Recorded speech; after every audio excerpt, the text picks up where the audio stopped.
Jack Turner navigated through the crowded Mars Central Spaceport with practiced ease. The air buzzed with the sounds of ships docking and departing, traders bartering, and a cacophony of languages both human and alien. His eyes were sharp and his mind was focused. Today, like any other day, was about profit. "Jack!" a voice called out. He turned to see Milo, an old friend and occasional business partner, jogging toward him through the crowd. Milo's breaths were short, his face flushed with urgency. "Slow down, Milo. What's got you sprinting through a spaceport like a comet tail?" Jack asked, a smirk playing on his lips. "You need to see this," Milo panted, holding up a small metallic object cradled in his palm. "I picked it up from a Kerbin trader.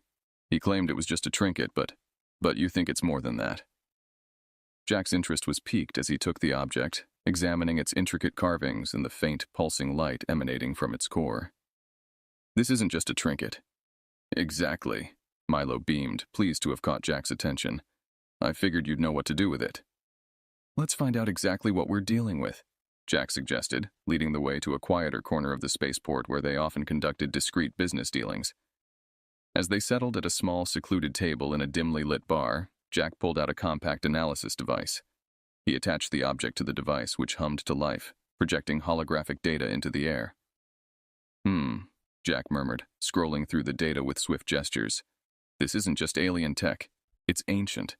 Predates current galactic civilizations. See these symbols? They're not just decorative. They're functional, part of its circuitry." Milo leaned in, his eyes widening. "You mean it's some kind of key?"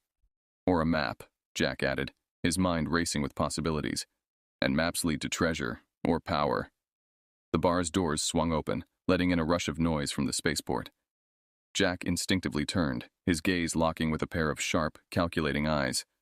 The newcomer was Zara, a well-known figure in the underworld and not someone you wanted crossing your path.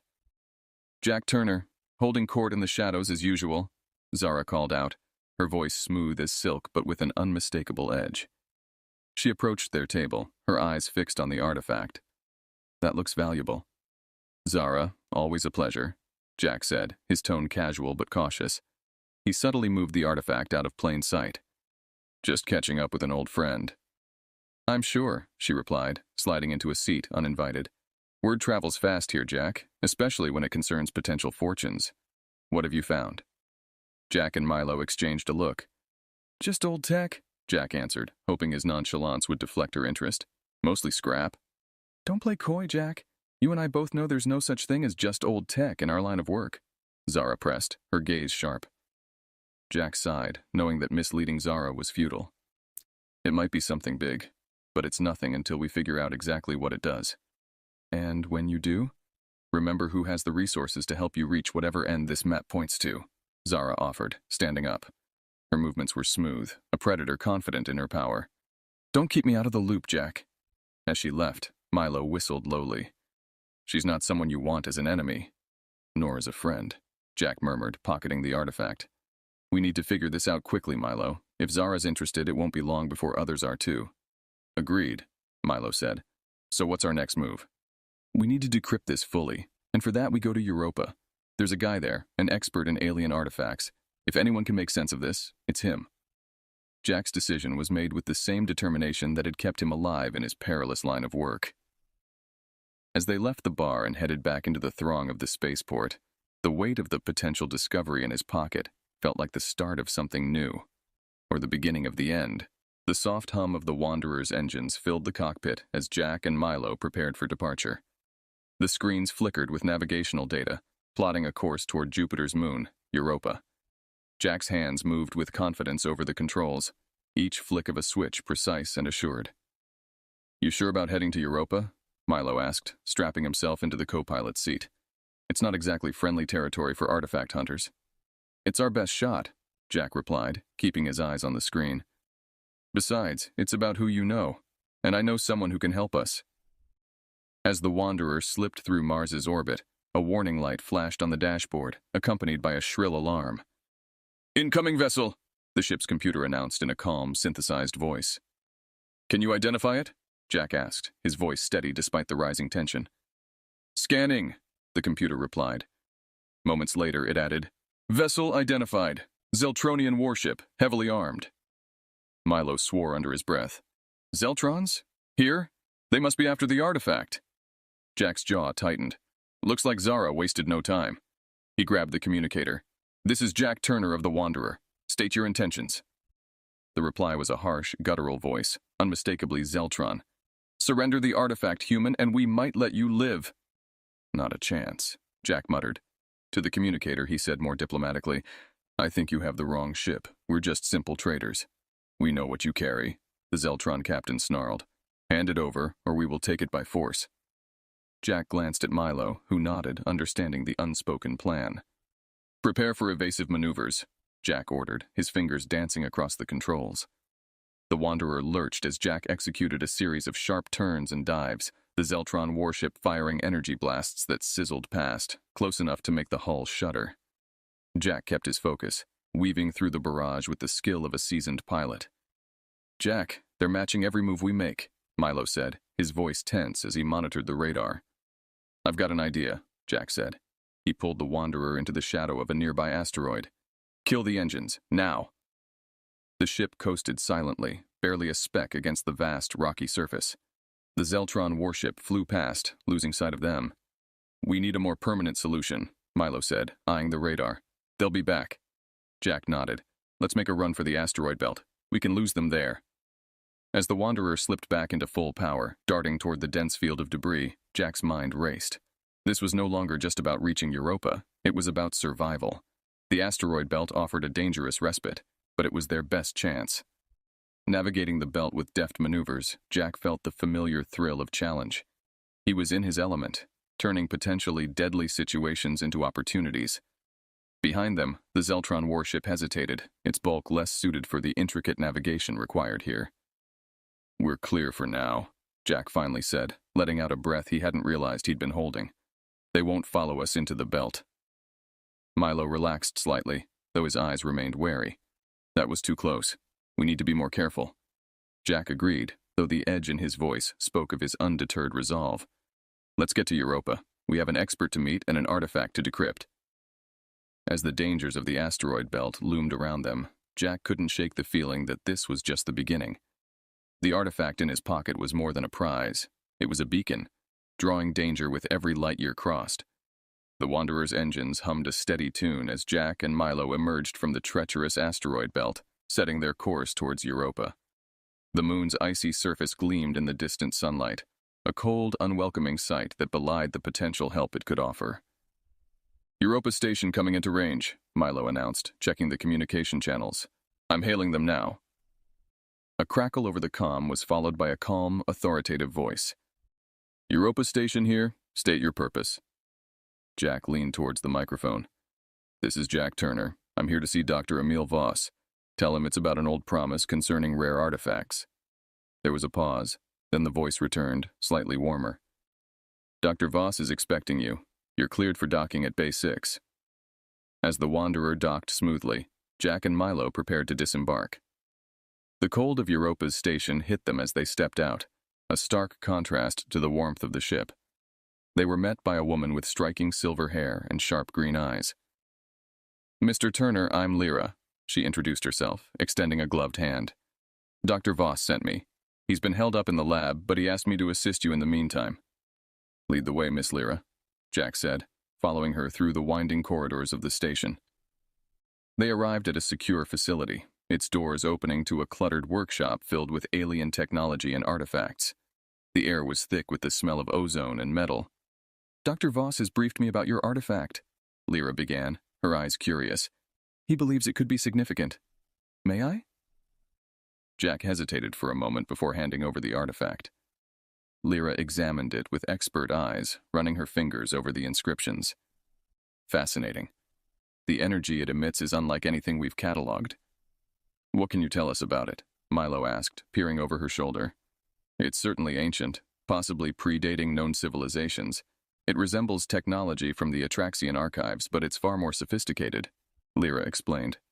She placed the artifact in a scanning device which whirred softly, projecting intricate holographic images. The inscriptions are a form of command interface, Lyra continued.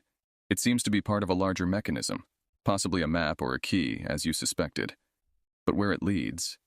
She trailed off, her fascination evident. That's what we need to find out, Jack said, watching the symbols dance in the air. Any idea how to fully activate it? Lyra nodded. I believe so. It requires a specific energy signature to fully engage, something that mimics its original environment. We'll need to construct a simulacrum of the artifact's native energy field. That sounds time-consuming, Jack remarked. It is, and not without risk, Lyra warned. Activating something like this could attract unwanted attention. The Zeltrons are not the only ones interested in such artifacts. We'll have to take that chance, Jack decided firmly. Can you do it? Yes, but it will take some time to gather the necessary components, Lyra replied. Then we start immediately, Jack said, determination clear in his voice. Whatever this leads to, it's important, and I want to be there when it opens. Lyra smiled, a spark of excitement in her eyes. Then let's get to work. As they delved deeper into the mysteries of the artifact, the icy exterior of Europa seemed less hostile. Here, in the dim light of the lab, Jack, Milo, and Lyra formed an unlikely alliance, bound by curiosity and the thrill of discovery. But beyond the station's walls, the universe watched and waited, its countless eyes fixed on the same prize. The Wanderer cruised at full speed towards Nebula 6, a celestial maze of gas clouds and asteroids known for its treacherous navigation and valuable minerals. Jack piloted with a steady hand, his eyes constantly shifting between the navigation console and the viewport. The colorful swirls of the nebula glowed ominously as they approached. We're entering Nebula 6, Jack announced, adjusting the shields to compensate for the increased debris and electromagnetic interference. Keep your eyes peeled, Milo. This place is a haven for pirates. Milo nodded, his hand hovering over the weapon controls. And the perfect place for an ambush. Lyra, now a regular crew member, monitored the energy readings from the artifact, which had become increasingly active as they ventured deeper into the nebula. The artifact's energy signature is aligning with something out here, she said, pointing to a fluctuating graph on her screen. It's as if it's resonating with the nebula itself. Could there be a connection between this place and the artifact's origin? Milo wondered aloud. It's possible, Lyra replied. Ancient civilizations often used such areas for their energy-rich environments. As they discussed the possibilities, an alarm blared. Multiple incoming vessels, the ship's AI announced, its voice calm amid the rising tension. Looks like we've got company, Jack muttered, peering at the radar display. The screen showed several blips converging on their position. Pirates or worse. The first ship emerged from behind a gas cloud, its hull scarred and bristling with weapons. It was soon joined by two more, each marked with the insignias of the Varkans, a reptilian alien race known for their ruthlessness. They're Varkans, Jack said, gritting his teeth. Milo, ready the cannons. Lyra, keep trying to pinpoint the source of that resonance. We might need to make a quick getaway. The Varkan ships moved into an attack formation, their weapons charging up with a threatening hum. Jack maneuvered the Wanderer expertly, dodging blasts of plasma that illuminated the nebula with their fiery glow. Milo fired back, his shots precise, taking out one of the Varkan ship's engines. Got one, he shouted, his voice a mix of relief and adrenaline. But there are more closing in, Lyra warned, her eyes locked on the sensors. Jack, the artifact's readings are spiking. Whatever it's reacting to, it's close. Lead me to it, Jack said, making a split-second decision. He steered the ship deeper into the nebula, following Lyra's directions. The Varkans pursued relentlessly, but Jack's knowledge of nebulae and his piloting skills allowed them to weave through the most dangerous areas, where sensor interference could cloak their path. Suddenly, the nebula around them lit up with an ethereal glow. There! Lyra pointed to a small asteroid, emanating the same energy signature as the artifact. Jack navigated the ship closer, the asteroid's surface beginning to reveal ancient technological structures. It's a hidden outpost, he realized, older than any known civilization. Just as they approached, a massive blast from the Varkans struck their shields, shaking the ship violently. Shields at 20%, the AI reported. Critical damage sustained. We can't take another hit like that, Milo yelled. Doesn't matter, we're not leaving, Jack declared, his eyes fixed on the outpost. Prepare the escape pods. Milo, you and Lyra go. I'll cover your escape. No, Jack, Lyra protested. You can't. It's an order. Jack cut her off, his tone leaving no room for argument. Get to that outpost. Find out what this is all about. I'll handle the Varkans.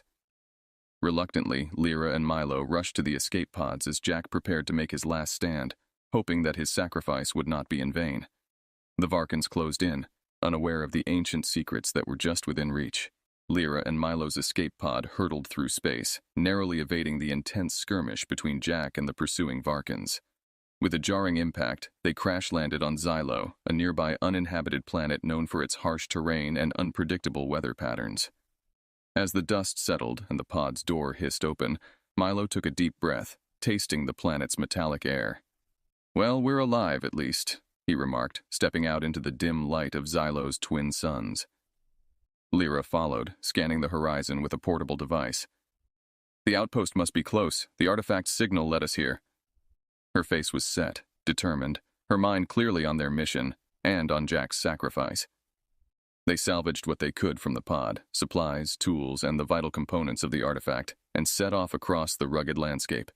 The ground was uneven, covered in sharp rocks and fine, silvery sand that shifted with their every step. As they navigated through a narrow gorge, a sudden storm swept over them. Violent winds pelted them with sand, reducing their visibility to nearly zero. "We need to find shelter!" Milo shouted over the howling wind. Lyra pointed to a dark opening in the side of the gorge. "There." They made their way to the cave, shielding their faces from the stinging sand. Inside, the noise of the storm was a dull roar, a stark contrast to the eerie silence of the cave. "We'll wait out the storm here," Lyra decided, setting down her gear. She pulled out the artifact, its glow a soft beacon in the gloomy cave. "We need to figure out our next steps." Milo nodded, sitting beside her. "First, we survive. Then, we find that outpost. There's a reason the artifact led us to this planet." As the hours passed, the storm outside waned. Lyra and Milo used the time to repair some of their equipment and patch up minor injuries. The artifact, placed securely between them, seemed almost to be guiding their efforts, its glow pulsing at regular intervals.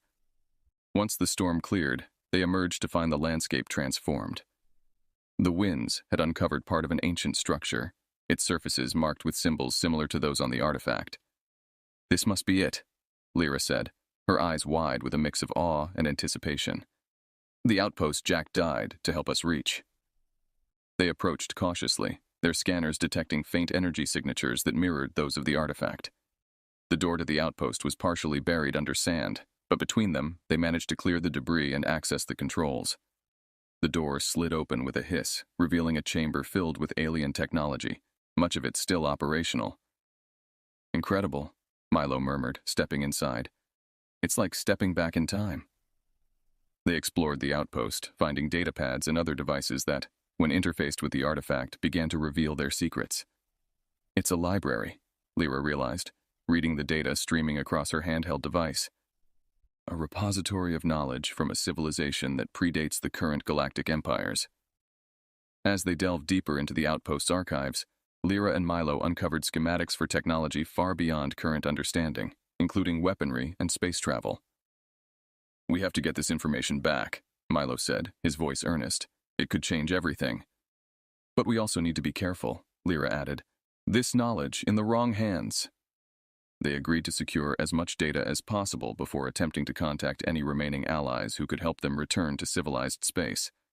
Their survival on Xylo had turned into a mission not just to live, but to carry forward a legacy of untold importance. Outside, Xylo's twin suns set, casting long shadows over the landscape. Inside the outpost, Milo and Lyra worked by the light of their equipment, driven by the memory of their friend and the weight of the discovery that awaited the galaxy. After deciphering the vast archive of knowledge within the outpost on Xylo, Lyra and Milo carefully packed the essential data and made their way back to civilization. They managed to secure passage on a trade ship bound for Sarnath Prime, a hub of interstellar commerce and diplomacy. The planet was alive with diverse species, each bartering goods with animated enthusiasm. Milo, with his rugged charm, navigated the stalls and vendors with ease, while Lyra kept a protective eye on their data. "We need to find a buyer for some of our salvage to fund the next part of our journey," Milo suggested, glancing at a display of rare minerals. Lyra nodded, distracted by the crowd. Her mind was not on the market, but on the next step. "After we secure funds, we need to contact Jack's old ally. He can help us disseminate this information safely." They sold off some of the less sensitive components they had salvaged from the outpost at a good price, thanks to Milo's bargaining skills. With their finances somewhat replenished, they made their way to a quieter part of the market. where private deals were often made away from prying eyes. Lyra's contact was supposed to meet them at a discreet tavern known for its confidentiality. The contact, Zane, was an old friend of Jack's and reputed for his integrity. As they waited, Lyra's expression grew tense. Milo noticed her anxiety. "You okay? You've been off since we left Xylo." Lyra sighed, her eyes not meeting Milo's. "It's just, there's a lot at stake. We're carrying something that could change the galaxy. I can't stop thinking about what Jack would have done." "He'd probably tell us to be careful and not trust anyone too easily," Milo replied, trying to lighten the mood. The conversation was cut short when Zane arrived. "Lyra, Milo, good to see you both safe," he greeted, his tone solemn. "I heard about Jack. I'm sorry." "Thank you, Zane. We need to discuss how best to handle the data from the outpost," Lyra said, getting straight to the point. As they delved into the details, Lyra suddenly stood, her face hardening. "Excuse me," she said abruptly, stepping outside. Milo followed her, concerned. "Lyra, what's going on?" Outside, Lyra turned to Milo, her expression conflicted. "I haven't been entirely honest with you," she admitted. "The Sylvans, my people, have been searching for this kind of technology for centuries. It could ensure our survival against our enemies." Milo's eyes widened. "What are you saying?" "I'm saying that I can't let this data get out to anyone else. It needs to go to the Sylvan High Council," Lyra confessed, her voice trembling slightly. Milo felt a stab of betrayal. "You can't do that. We agreed to share this with the galaxy, for the good of all." Lyra's gaze was resolute. "I have to protect my people, Milo. I thought I could walk away, but I can't. I'm sorry." Before Milo could react, Lyra turned and walked away, disappearing into the crowd with the data. Milo stood there, stunned, betrayed by his once trusted companion, now unsure of whom to trust or where to turn next. The weight of their discovery was now a burden of secrecy and deceit, and he knew he had to act quickly to prevent Lyra from making a potentially catastrophic decision. Milo tracked Lyra to a distant, uncharted planet where ancient ruins rose from the harsh landscape like the bones of a forgotten civilization. As he approached, he could see Lyra and a contingent of Sylvans already examining the entrance to a massive structure, clearly built with the same technology as the artifact. Armed only with determination and a hastily acquired blaster, Milo approached, his heart pounding with the betrayal still fresh. He had managed to rally a few of Jack's other allies, warning them of Lyra's intentions and the potential misuse of the technology. "Lyra!" Milo shouted as he came into the open, his voice echoing against the stone. The Sylvans turned, weapons ready, but Lyra raised a hand to stop them. "Milo, you shouldn't have come," Lyra said, her voice strained. "This isn't your fight." "It became my fight when you decided to betray Jack's memory and our mission," Milo retorted, stepping closer. "You think using this technology for your own ends will end your wars? It will start new ones." As they confronted each other, the ground trembled. Without warning, several alien factions arrived, having followed Milo or detected the activation of the ancient site.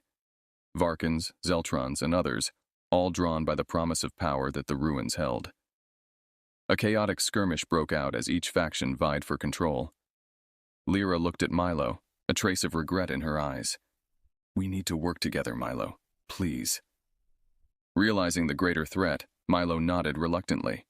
They joined forces, directing their groups in a defensive strategy. As the battle raged, Milo and Lyra made their way into the heart of the ruins, where a giant console hummed with life, awaiting interaction with the artifact. Lyra inserted the artifact into the console. It fit perfectly, activating the ancient system. The walls of the ruin lit up with holographic displays, revealing star maps, weapon designs, and more. The knowledge of a lost civilization. "We can't let this fall into the wrong hands," Milo said, watching as the data streamed across the screens. "Nor can we use it to wage war," Lyra added, her conviction now shaken by the unfolding violence outside. Together, they worked quickly to initiate a lockdown sequence. The technology would be sealed here, on this forgotten world, hidden away from those who would misuse it. As the final commands were entered, the structure began to close itself off, the entrance sealing with an irrevocable finality. The fighting ceased as the factions realized the futility of their conflict. With the technology now inaccessible, the alien groups retreated, their hopes of easy power dashed. Milo and Lyra emerged from the ruins, the weight of their decision evident in their weary expressions. "I hope we did the right thing," Lyra said, her voice low. "We did what we had to," Milo replied, Maybe this will give the galaxy a chance to find peace the right way. As they watched the last of the ships disappear into the sky, Milo and Lyra knew their journey was not over. There would be consequences to their actions, relationships to mend, and a galaxy to traverse that was forever changed by the secrets they had helped to protect. Their alliance, born of necessity and tested by betrayal, had held when it mattered most, suggesting a future where perhaps, one day, trust could be rebuilt. Milo returned to Mars, the red planet that once thrummed with the anticipation of cosmic opportunities and perilous adventures. The streets of the Mars Central Spaceport, where his journey with Jack had begun, now echoed with a quieter, more reflective buzz. The recent events had shifted the interstellar dynamics, and there was a palpable sense of cautious optimism in the air. He walked through the familiar marketplaces, where whispers of the sealed ruins and the halted war circulated in hushed tones among traders and travelers. Milo felt the weight of his experiences as he passed the tavern where he and Lyra had last spoken as friends, before the layers of betrayal and necessity had torn that friendship apart. At a small, newly opened shop dealing in exotic goods, Milo spotted a familiar figure behind the counter. Lyra was there, arranging artifacts and oddities with care. He hesitated at the door, unsure of the reception he might receive. Lyra looked up, her expression unreadable at first. Then, slowly, she smiled. A small, tentative gesture, but genuine. "Milo," she greeted, her voice carrying a note of weary relief. "You came back." "I did," Milo replied, stepping inside. "It seems we both have a knack for starting anew." Lyra nodded, her eyes glancing around the shop filled with remnants of other worlds. "After everything, it felt right to come back here. Mars. It reminds me of better times, and of the lessons learned." Milo walked up to the counter, looking at a small device spinning slowly on a pedestal. "Selling relics but keeping secrets?" He joked lightly, trying to bridge the gap the past had forged between them. "Something like that," Lyra agreed, her smile widening slightly. "We both know the galaxy isn't ready for what lies within those ruins. Maybe it never will be." Milo's gaze lingered on a photo tucked away behind the register, a picture of him, Jack, and Lyra, taken right before their final mission together. "Jack would have been proud, you know. We saved more than just relics and data. We saved a chance for peace." Lyra's expression softened. He was always the optimist, believing in the good of the galaxy and the potential of its people. "He still is," Milo said quietly, touching the frame of the photo. "In a way, his hope, it lives on. In us." There was a long pause, a silent acknowledgement of the bond they still shared, tempered and reshaped by the trials they had endured. "Maybe one day the galaxy will be ready for what we found," Lyra mused. "Until then, we keep it safe. We keep his legacy alive." Milo nodded. "And we keep looking forward, not back." As they talked, customers drifted in and out, the little shop becoming a microcosm of the broader universe. Diverse, vibrant, but seeking something tangible to hold on to in a galaxy still full of unknowns. The red sands of Mars blew gently against the shop windows as the sun set, casting a warm, hopeful light over the new beginnings inside. Here, amid relics of the past and the quiet promise of the future, Milo and Lyra found a new chapter unfolding, a chapter not just of survival, but of stewardship and perhaps, eventually, reconciliation.